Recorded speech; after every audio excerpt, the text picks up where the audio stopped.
Kalau kita tahu keutamaan majelis, kita tahu keutamaan membaca sholawat, kita tahu keutamaan daripada membaca Quran, kemudian kita tahu juga keutamaannya, katakan untuk bersilaturahim, bagaimana kemudian keutamaan zakat, keutamaan kemudian juga untuk bersedekah. Tapi pada prinsipnya sebenarnya tidak ada amalan yang mengalahkan daripada keutamaan ibadah menunaikan sholat. Jadi apapun amal ibadahnya, kalau sholat kita tidak berkualitas, maka semuanya juga tidak berpotensi untuk menjadi baik.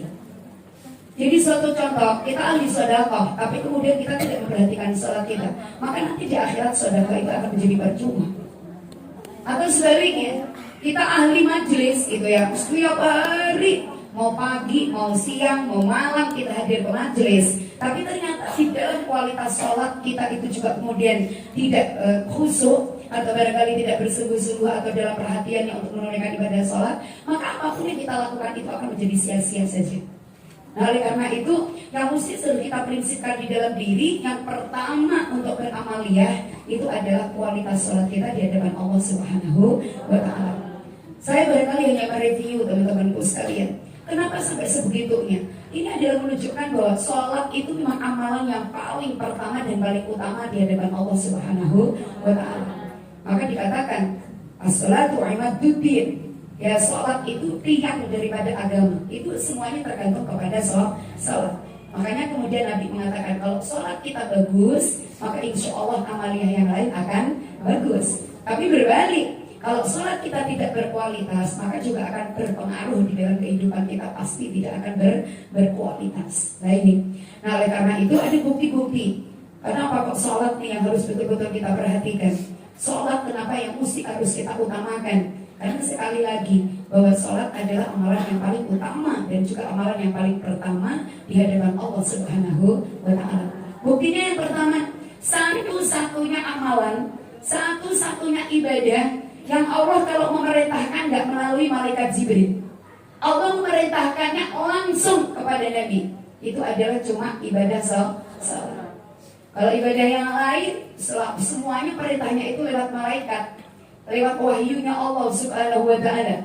Tapi untuk urusan sholat itu langsung Allah memanggil Nabi Muhammad. Loh, ini bukti kalau sholat itu ternyata amalan yang paling penting.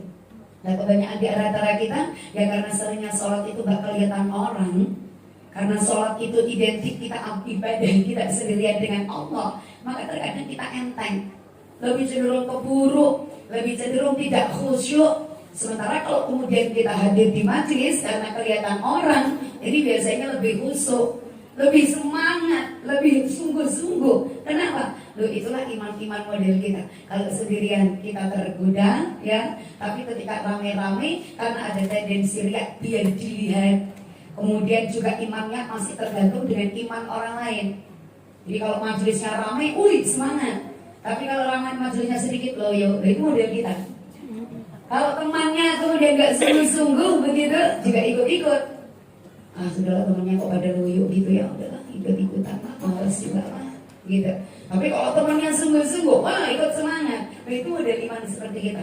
Nah ini yang mesti harus kita cermati. Jangan sampai kemudian kita terlena dengan euforia ibadah yang kita kerjakan rame-rame, ibadah yang kita kerjakan nggak bareng-bareng, tapi sementara kemudian khusus untuk ibadah sholat kita kemudian tidak khusyuk. Nah ini. Kemudian yang kedua, buktinya lagi apa? Kalau sholat itu amalan yang paling utama dan yang amat menentukan kehidupan kita. Yang pertama adalah satu-satunya ibadah yang tidak bisa dikerjakan oleh orang lain, yang tidak bisa diwakilkan oleh orang lain, dan satu-satunya ibadah yang gak bisa ditunda pengerjaannya, itu adalah hanya ibadah sholat. Kalau zakat, kita gak mampu, boleh kita gak bayar zakat. Kalau silaturahim, kalau memang gak sempat, kita masih diperbolehkan. Silaturahim katakan gak harus bertemu. Sekarang ada WhatsApp, sekarang ada handphone, boleh dengan telepon. Yang penting adalah semua nilainya adalah ibadah. Baik. Kemudian apa lagi teman-temanku sekalian? Ibadah haji, ibadah umrah. Kalau kita nggak mampu, kita juga tidak diwajibkan. Kapan saja kita boleh. Tapi yang namanya sholat nggak bisa ditunda. Yang namanya sholat nggak boleh diwakilin. Jadi katakanlah nanti hari duhur gitu ya, kita capek itu, tolonglah Pak, sholatku Pak, gitu. Minta wakil sama suami, ya kan, karena males, nggak bisa. Atau barangkali duhurnya tak gandeng aja lah besok, gitu. Berbeda. Duhur hari ini ya duhur hari ini, duhur besok ya duhur besok. Nggak ada yang bisa ditunda, nggak ada yang kemudian bisa diwakili. Itu adalah ibadah sholat. Bahkan kemudian Nabi ngingetin sama kita, kamu kok bisa boleh kamu tuh nggak sholat, tapi ada caranya. Seperti apa? Loh bayangin, sampai bepergian yang jauh, Nabi udah atur. Kalau memang sekiranya di dalam perjalanan itu nanti kemudian kamu waktunya sholat dan kamu kesulitan tidak sholat, maka ada keringanan. Sholat itu tetap harus dikerjakan dengan cara jamak. Sampai segitunya tuh, sampai cara jamak. Bayangkan duhur dengan asar, mana ada kemudian di jalan terus gak berhenti, kemudian gak nemu kesempatan, mulai perginya pagi sampai perginya maghrib. Artinya antara waktu duhur dengan waktu asar, sesuatu yang gak mungkin. Itu udah diantisipasi, udah betul-betul difikirkan oleh baginda Nabi Muhammad SAW. Kemudian maghrib ke isya, bayangin mana ada orang pergi semalam suntuk dan istirahat. Begitu, dah kencing, katakanlah ya, maka udah diprediksi paling-paling ya dikerjakan di awal namanya jamak takdim, kalau mau dikerjakan di akhir namanya jamak akhir. Tinggal pilih. Sampai segitunya di dalam agama kita mengatur tentang sholat. Maka kemudian Nabi juga mengatakan, kalau kamu betul-betul sakit sampai kamu nggak bisa sholat dengan berdiri, karena berdiri itu bagian daripada rukunnya sholat. Ya, takbiratul ihram berdiri menghadap kiblat, kan begitu ya? Berdiri menghadap kiblat. Nah itu karena bagian daripada katakan wajib hukumnya kita itu berdiri dan menghadap kiblat. Maka kalau kamu nggak mampu berdiri, maka sholat boleh dikerjakan dengan duduk. Nah cuma ini keterangan di dalam kitab fikih teman-temanku sekalian, ya. Duduk di sini nggak boleh kita langsung ambil posisi duduk. Jadi contoh, ibu sakit kaki atau ibu sudah katakanlah usia tua, artinya sudah kaki ini udah nggak kuat, tapi giliran ibu masih bisa jalan. Nih, ibu mesti bisa jalan, walaupun mungkin jalannya itu tidak jauh, tapi katakan dari kamar ke kamar mandi ibu masih bisa jalan. Terus kemudian katakanlah dari rumah mungkin keluar ke halaman masih bisa jalan. Berarti tandanya masih memiliki kemampuan untuk berjalan. Berarti kita masih punya kemampuan untuk berdiri. Maka tidak diperbolehkan kita langsung ketika sholat ambil posisi duduk. Tidak sah sholat kita. Kalau begitu caranya bagaimana? Ya masih tetap harus berdiri ketika kita takbiratul ihram. Jadi pastikan menghadap kiblat, pastikan kemudian kita berdiri, ya. Terus kemudian kita niat, kemudian kita membaca suratul Fatihah. Kok di tengah-tengah merasa tidak mampu, disitulah baru kemudian kita ambil posisi duduk. Maka disiapkan kursi di belakangnya. Seperti itu caranya. Baru berdiri terlebih dahulu. Kok ini sudah mulai baca Fatihah kok gemeter, langsung ambil posisi duduk. Tapi tidak diperbolehkan bagi orang yang masih bisa berjalan tiba-tiba langsung ambil posisi selonjor. Aku sholatnya duduk, lututku sakit mama. Tapi ibu dari rumah ke masjid masih bisa berjalan. Nah, tidak diperbolehkan. Yang boleh sholat langsung ambil posisi duduk itu adalah bagi mereka yang sudah tidak bisa berdiri, sakit parah, sudah nggak bisa berdiri, begitu. Kalaupun katakan duduk dibantu, kalau mau pindah dari kasur katakan ke dapur harus dibopong, berarti tidak memiliki kemampuan untuk berdiri, maka disitulah sholat langsung boleh ambil posisi duduk. Bisa dipahami?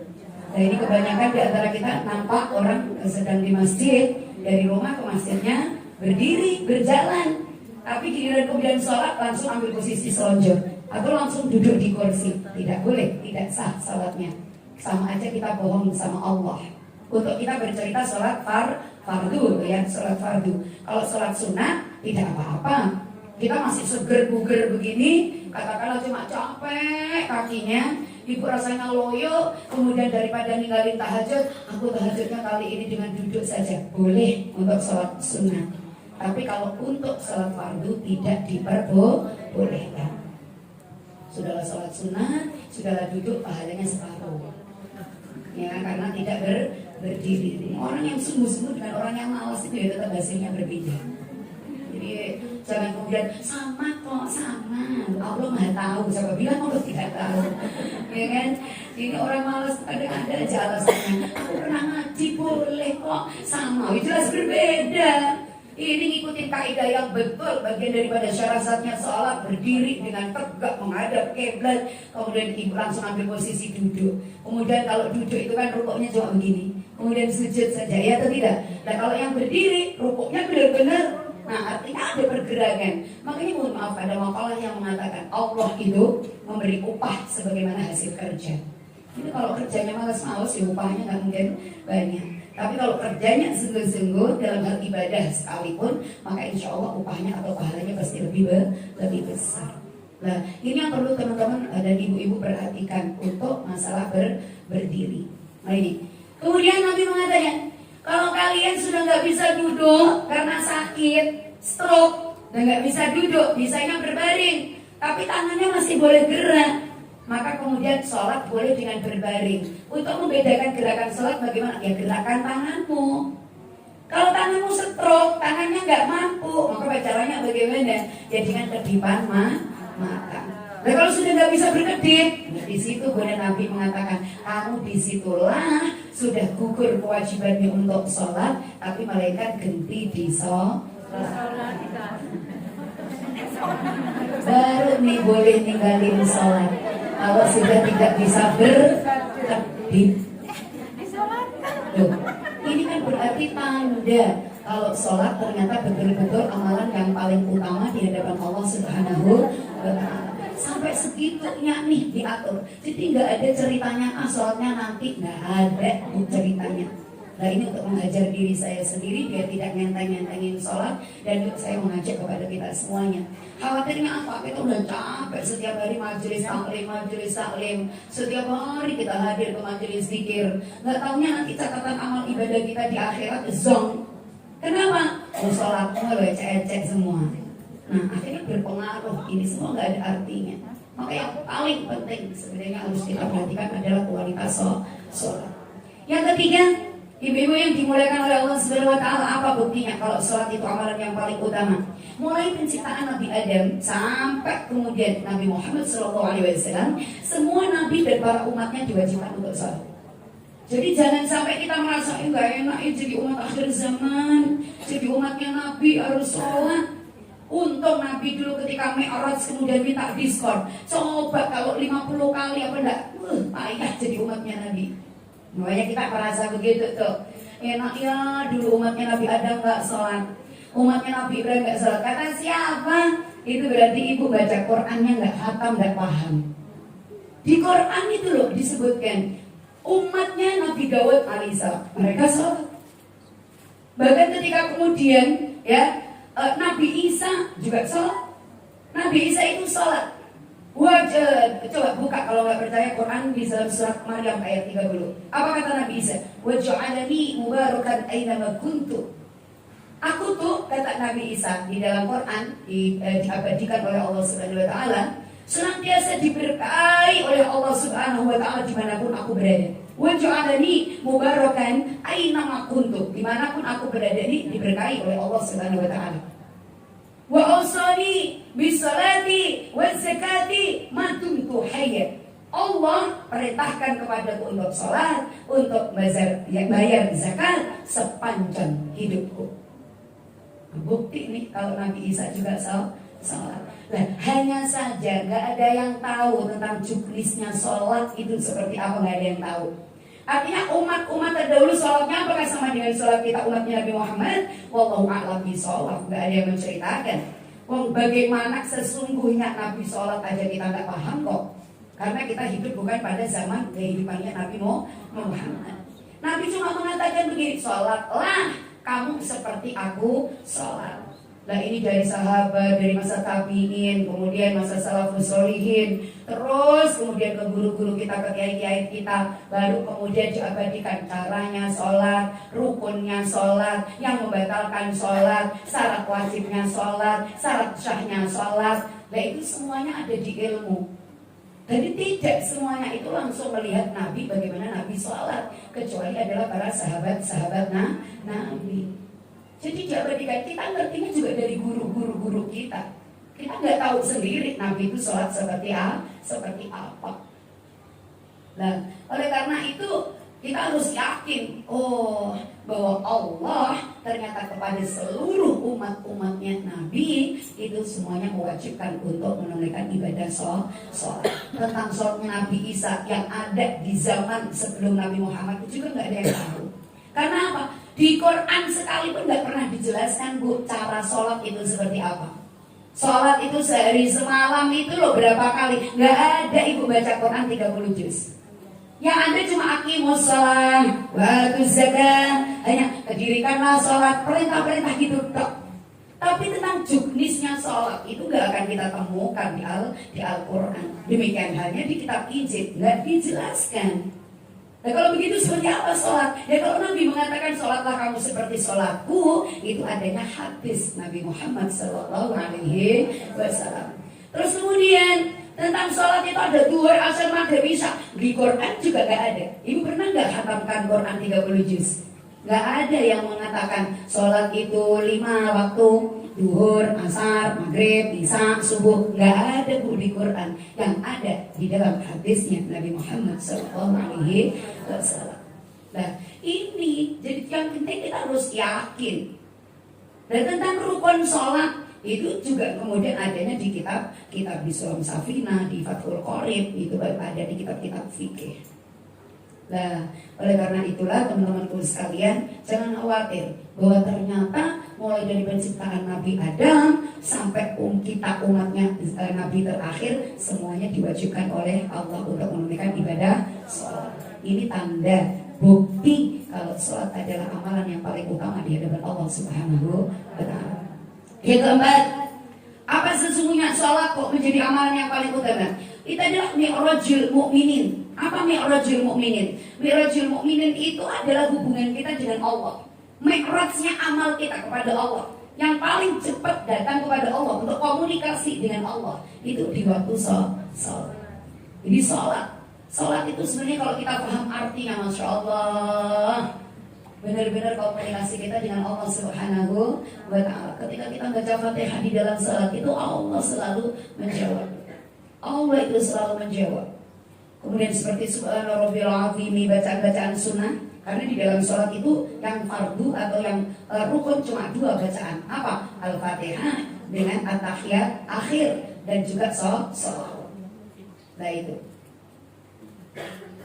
Baik. Jadi mi'rajul mu'minin. Kalau kita pengen cepat sampai kepada Allah, kualitas sholatnya harus diperbaiki. Lebih dekat lagi dengan Allah, sholatnya diperbaiki. Utamanya adalah sholat fardu dan diikut sertakan adalah sholat sunnah yang lainnya. Yang terakhir, bukti kalau kemudian sholat itu adalah amalan yang paling utama dan paling pertama di hadapan Allah Subhanahu wa Ta'ala apa?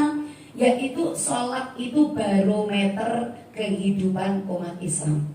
Baik buruknya hidup kita itu tergantung dengan kualitas sholat kita. Saya pernah diajak diskusi oleh guru saya begitu ya. Kenapa sih umat Islam ini banyak banget masalah? Yang banyak menunaikan yang banyak ibadah sebenarnya umat Islam. Umat Islam itu sholat, tapi yang paling banyak menderita juga umat Islam. Yang hidupnya banyak susah umat Islam. Ngapain? Ini sebenarnya terletak. Ya kita terletak, dia Islam, dia sholat atau tidak, itu yang menjadi persoalan. Kalau sholat, kok tadi sholat Islam, tapi kenapa hidupnya masih susah? Kualitas nggak sholatnya di hadapan Allah Subhanahu wa Ta'ala.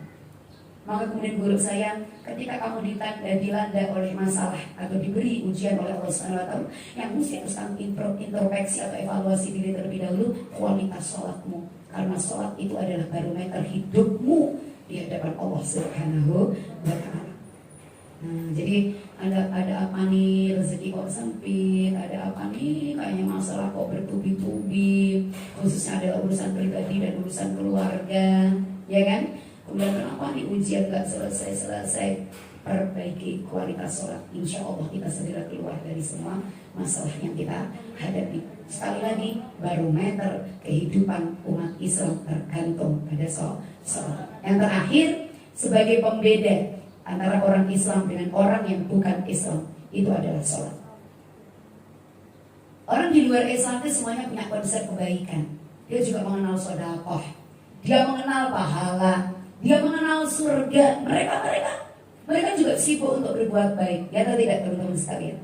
Tapi apa yang tidak mereka lakukan sehingga dia tidak bisa dikatakan ke Islam? Dia adalah karena mereka tidak sholat. Mereka sembahyang tapi bukan sholat. Nah ini, jadi pembeda antara umat Islam dengan orang yang bukan Islam itu adalah terletak pada dalam sholat. Nah, kemudian di antara sholat-sholat itu ada sholat yang paling afdol. Artinya apa? Sholat setelah sholat fardu. Kalau yang 5 ini udah gak bisa dikemana-kemanakan. Zuhur, asar, maghrib, isya, subuh itu udah baku. Artinya ini yang mesti harus kita jaga. Tapi gak cukup, Bu.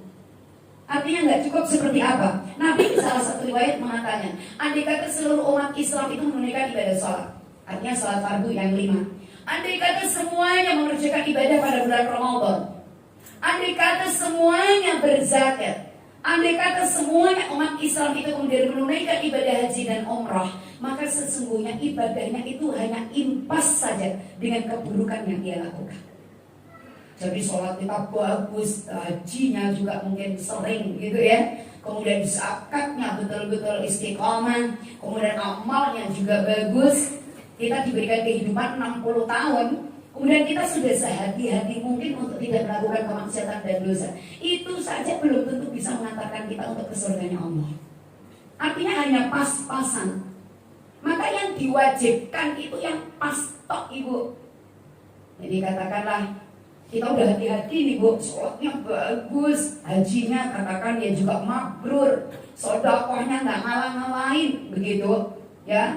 Terus kemudian kita nggak pernah melakukan ibadah sunat nih ceritanya. Terus kemudian puasa Ramadannya bagus, namanya begitu.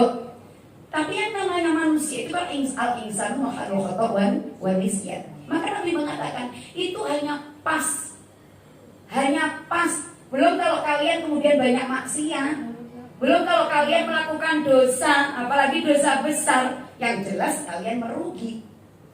Oleh karena itu dibutuhkan yang namanya ibadah sunnah.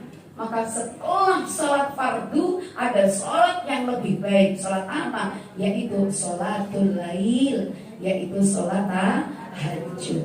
Nah ini harus dipentingkan. Kita aktivis majelis taklim, jangan kemudian kalau siang, mulai dari pagi kita pergi kemana-mana saking capeknya akhirnya kemudian tertidur. Karena apa? Ngentengin. Katanya duduk di majelis itu lebih baik ibadahnya daripada sholat tahajud 1000 rakaat. Karena aku nggak tahajud nggak apa-apa, kan udah dicatat 1000 rakaat jelas lain. Ya, nggak boleh kita seperti itu. Jadi ketika kemudian kita itu semakin banyak aktivitas, mestinya yang katakan amalan yang utama-utama juga harus tetap kita kerjakan. Kita jangan sampai kemudian menjadi orang yang rugi, mengejar sesuatu. Katakan kalau ada istilah ngejar uceng hilang delek gitu ya. Jadi kita mancing atau cari ikan di sungai, kita ngejar uceng. Uceng itu kan ikan yang kecil-kecil. Ngejar uceng, nggak taunya ada ikan yang lebih gede, nggak kita perhatikan. Nah jadi seperti itu. Ada istilah, Masya Allah, orang Jawa juga luar biasa. Kemarin di Jabal Arafah saya juga istilahkan orang Jawa, ya ada lagi orang Jawa. Karena saya orang Jawa mengerti juga istilah Padang. Yang saya tahu terimpe di atas, terkurang di dalam, terkurang di luar, ya kan? Ini kan istilah-istilah lucu aja. Bagaimana terkurung kemudian diangin, terkurung kok di luar, ya kan? Kemudian terhimpit tapi di atas sampai di atas. Ya itu. Nah, jadi seperti itu, ibu-ibu yang dimuliakan oleh Allah, jangan lupa sholat tahajud. Nah, di dalam sholat tahajud itu rangkaiannya ada sholat taubat. Nah ini yang sebenarnya pengen saya sampaikan tuh tentang sholat taubat, ibu-ibu yang dimuliakan oleh Allah. Kita kan nggak tahu ya bahwa ya seperti saya sebutkan tadi, Nabi mengatakan al-insanu makhluk khata' wan nisyan, bahwa kita manusia itu tempatnya salah dan dosa, tempatnya salah dan lupa. Nah Nah jadi seperti itu. Maka ketika kesalahan kita itu kepada Allah, jadi mungkin kita ada syirik-syirik kecil, karena kesombongan itu sesungguhnya juga bagian dari syirik. Jadi contoh, wahai anakku, coba kalau bukan mama, mau jadi apa kamu?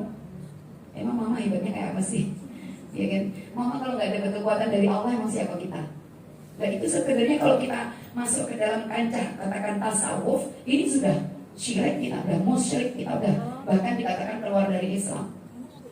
Itu kan sering pada suami kalau lagi marah, untung loh pak, kamu itu punya istri aku, coba istri yang lain. Wih, emangnya kita hebat kayak apa sih nih? Ya kan? Nah itu berarti kan kita mengecilkan Allah, kita melupakan Allah, merasa bahwa diri kita segalanya. Alhamdulillahirrahmanirrahim. Padahal kita itu kalau nggak digerakkan oleh Allah, kita itu seperti boneka yang tidak bisa ngapa-ngapain. Ini contoh. Kan ini jarang kita menyadarinya kan? Bahkan yang sering di hati, gitu, di hati. Hati ini setan itu kan gak pernah berhenti menggoda kita. Gak bisa dari depan, dari belakang, gak bisa dari kanan, dari kiri, gak bisa dari 4 juruk, ya dari atas, dari bawah. Setan gak pernah berhenti dia cari teman. Akhirnya apa? Hati kita yang dirusak oleh setan. Hati kita dibisikin di telinganya macam-macam. Akhirnya apa? Apalah kalau cuma mereka. Gitu. Nyenteng-nyentengin teman, ngeremeh-ngeremehin orang, gitu loh Bu. Nah, itu juga kesyirikan. Artinya syirik kalau di dalam ilmu tasawuf ini syirik besar justru karena berangkat dari hati. Tapi kalau kemudian secara umum ini syirik kecil. Artinya syirik kecil itu kan untuk diri sendiri dan kita tidak ungkapkan. Tapi kalau syirik besar itu kan seperti aku gak percaya dengan Allah. Nah contoh yang balik. Nah ini kita kan tidak sadari. Maka disitulah penting yang namanya kita itu bertaubat kepada Allah Subhanahu wa Ta'ala. Kalau untuk kemudian syirik atau barangkali kita sampai keluar dari Islam, maka tidak ada bisa lagi mengembalikan kita ke dalam agama Islam kecuali kita bersyahadat. Tapi untuk bersyahadat kita udah terjaga. Ketika sholat kita berkualitas, maka syahadat di dalam sholat pasti akan kita baca. Artinya apa? Gak kurang kita baca syahadat itu 5 kali sehari ketika hanya terjaganya sholat 5 waktu. Karena di dalam at-tahiyat akhir kita pasti membaca syahadat. Tapi gak cukup sampai di situ. Maka kemudian kita harus membangun diri itu selalu menyadari bahwa kita makhluk yang lemah, kita makhluk yang tak berdaya, kita ini pasti banyak salah, kita ini pasti banyak maksiat. Bukan maksiat katakanlah secara zina yang sejujurnya bisa jadi maksiat mata, maksiat telinga. Walaupun kita melakukan kebaikan kadang juga kotok-kotok deh orang itu lucu lihat bajunya, ya kan? Sering nggak tuh? Ya, karena saya juga diprotes, Bu Rofi ini aneh-aneh, orang Batam itu banyak yang hitam, tapi kenapa bajunya harus hitam, kerudungnya harus hitam, nggak kelihatan wajah mereka, karena nggak kelihatan itu aku tutupi sekalian. Saya digodain orang-orang kan begitu, teman-teman di NU kan sering godain, ini sebenarnya ini hijau kan mestinya, kenapa jadi jubah ireng-ireng kayak gitu. Nah itu, contohnya seperti itu, kita nggak sadarin kan? Maka disitulah peran sholat taubat amat sangat penting untuk kita untuk bisa dikerjakannya setiap hari. Bu Rufi, saya kadang sholat tiap hari saya taubat tapi salah lagi. Ya nggak apa-apa daripada tidak pernah taubat sama sekali. Jadi upayakan setiap hari itu selalu kita bertaubat kepada Allah Subhanahu wa Ta'ala.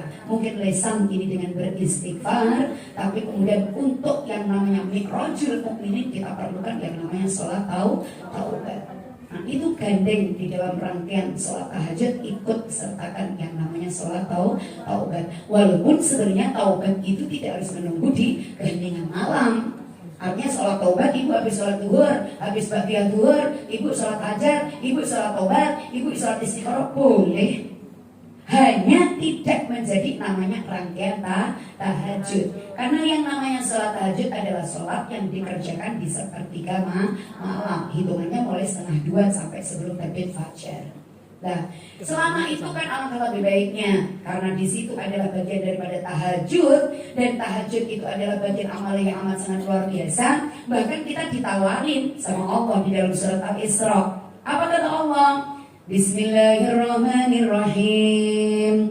Wa minal laili fatahajjad bihi nafilatan lak 'asa an yab'asaka rabbuka maqaman mahmuda. Ditawarin kita sama Allah. Apa kata Allah? wa minal laili fatahajjad bihi nafilatan lak. Pada sebagian malam bertahajudlah kamu sebagai tambahan amal. Jadi udah dijelasin sama Allah, tambah ono amalmu, tambahkanlah pahala sholatmu. Di mana? Fatahajjad, yaitu ketika di waktu tahajud. Kapan? Yang afdal sepertiga malam. Asa ya wa'asa rabbuka maqaman mahmuda. Nah, kenapa kalau amal itu perlu ditambah? Agar engkau oleh Allah diletakkan maqaman mahmuda, di tempat yang mulia, ditawarin. Jadi kalau hidup kita kok kayaknya terhina, hidup kita kok kayaknya aku ini apa? Hati-hati tuh, barometernya apa? Tahajud. Orang yang ahli tahajud tuh mesti dimuliakan oleh Allah Subhanahu wa Ta'ala. Udah janji Allah di dalam Al-Quran, dan Allah tidak akan pernah mengingkari janji. Jadi kalau kemudian kita diolok-olok sama orang, ini apa Bu Rofi? Nyemen, makanya dihina-hina gitu Bu. Jangan kemudian kita sakit hati sama orang yang ngomong. Bisa jadi orang yang ngomong memang dituntun oleh Allah untuk ngomong kayak gitu, biar kita sadar kalau Allah nggak memuliakan kita. Yang hakikatnya menghinakan bukan orang, bukan manusia, tapi hakikatnya yang menghinakan adalah Allah Subhanahu wa Ta'ala. Cara Allah menghinakan kita tuh macam-macam. Kita tuh nggak bisa Ibu menaikkan derajat kita sendiri, kita nggak bisa. Kemudian menghargai diri kita sendiri terlalu tinggi, nggak bisa. Jadi untuk urusan kemuliaan, urusan kehinaan itu betul-betul prerogatif haknya Allah Subhanahu wa Ta'ala. Cuma kalau kita nggak mau dihinakan oleh sesama, kita nggak mau dihinakan oleh Allah, kuncinya udah jelas, fatahajjad bih, tahajudlah kamu agar diletakkan oleh Allah maqamam mahmud. Dan kalau oleh Allah diletakkan di tempat yang mulia, maka manusia semuanya ikut memuliakan. Allah saja memuliakan, bagaimana mungkin manusia kemudian menghinakan? Jadi kuncinya sebenarnya di tahajud. Kenapa sih ini semua orang kok meremehin? Introspeksinya jangan nyalain orang yang meremehkan kita, maka harus evaluasinya atau introspeksinya. Oh, tandanya aku kurang banyak sholat tahajud. Nggak usah repot dengan penilaian orang. Gitu. Jadi sampai ada istilah, kita mau cerita siapa kita bagi orang yang cinta sama kita nggak butuh itu, ya atau tidak?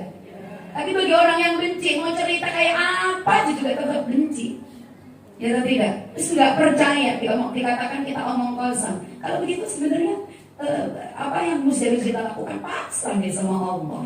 Yang membuat kita seperti ini juga Allah, yang memuliakan Allah, yang menghinakan hakikatnya juga Allah. Nah ini, maka tahajud itu amat sangat penting.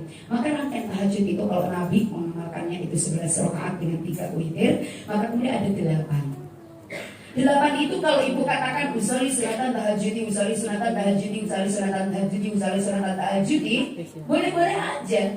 Artinya 8 rakaat itu 2 rakaat salam semuanya diniatkan sholat tahajud, boleh.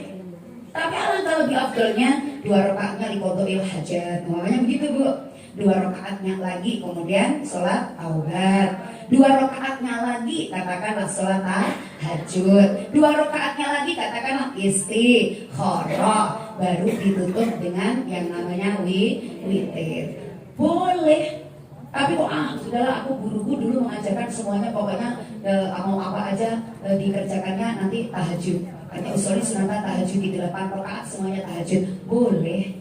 Tapi sebenarnya rugi. Ya kalau kita sempat di waktu lain untuk sholat hajat, ya kalau kita sempat di waktu lain untuk sholat taubat. Karena apa? Mau niatnya sholat apapun, sholat mutlak sekalipun, tapi kalau kita kerjakan di sepertiga malam, semuanya adalah rangkaian tahajud. Nah yang mengangkat kita untuk mulia itu loh tahajud itu. Fatahajjad bihi nafilatan asa ayyab'asaka rabbuka maqamam mahmuda. Nah, ini yang paling penting. Nah, oleh karena itu sholatnya wajib dijaga, ditambah dengan sholat-sholat sunnah yang lainnya. Setelah sholat tahajud, sholat apa? Yaitu sholat di awal siang. Artinya berarti sholat duha. Sholat duha, ibu sholat duha.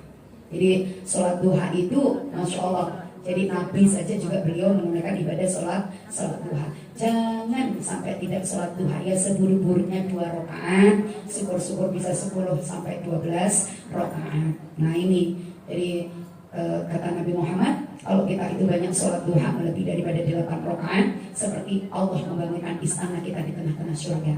Kalau setiap hari kita bangun di sana, maka kalau urusan cuma istana di dunia kecil bagi Allah Subhanahu wa Ta'ala. Ini sholatnya harus diperbaiki, baru kemudian kita merambah ke amal-amal yang lain seperti majelis-majelis taklim wajib. Tapi kalau dibanding dengan kualitas sholat, sekali lagi bahwa sholat itu adalah ibadah yang paling utama dan nomor 1 di hadapan Allah Subhanahu wa Ta'ala, yang saya sampaikan tadi, yang menentukan, yang menjadi barometer hidup kita. Kualitas tidaknya hidup kita tergantung pada kualitas sholat kita. Dan mudah-mudahan dengan bertambahnya ilmu ini, maka kemudian sholat kita semakin baik, dan mudah-mudahan kualitas hidup kita juga semakin diberkahi oleh Allah Subhanahu wa Ta'ala. Amin ya rabbal alamin. Terima kasih. Yuk kita akhiri bersama pertemuan kita pada siang hari dengan lafaz hamdalah. Alhamdulillahirrahmanirrahim. Dengan doa kafaratul majlis. Bismillahirrahmanirrahim. Subhanallahumma wa bihamdika asyhadu an la ilaha illa anta astaghfiruka wa atubu ilaik.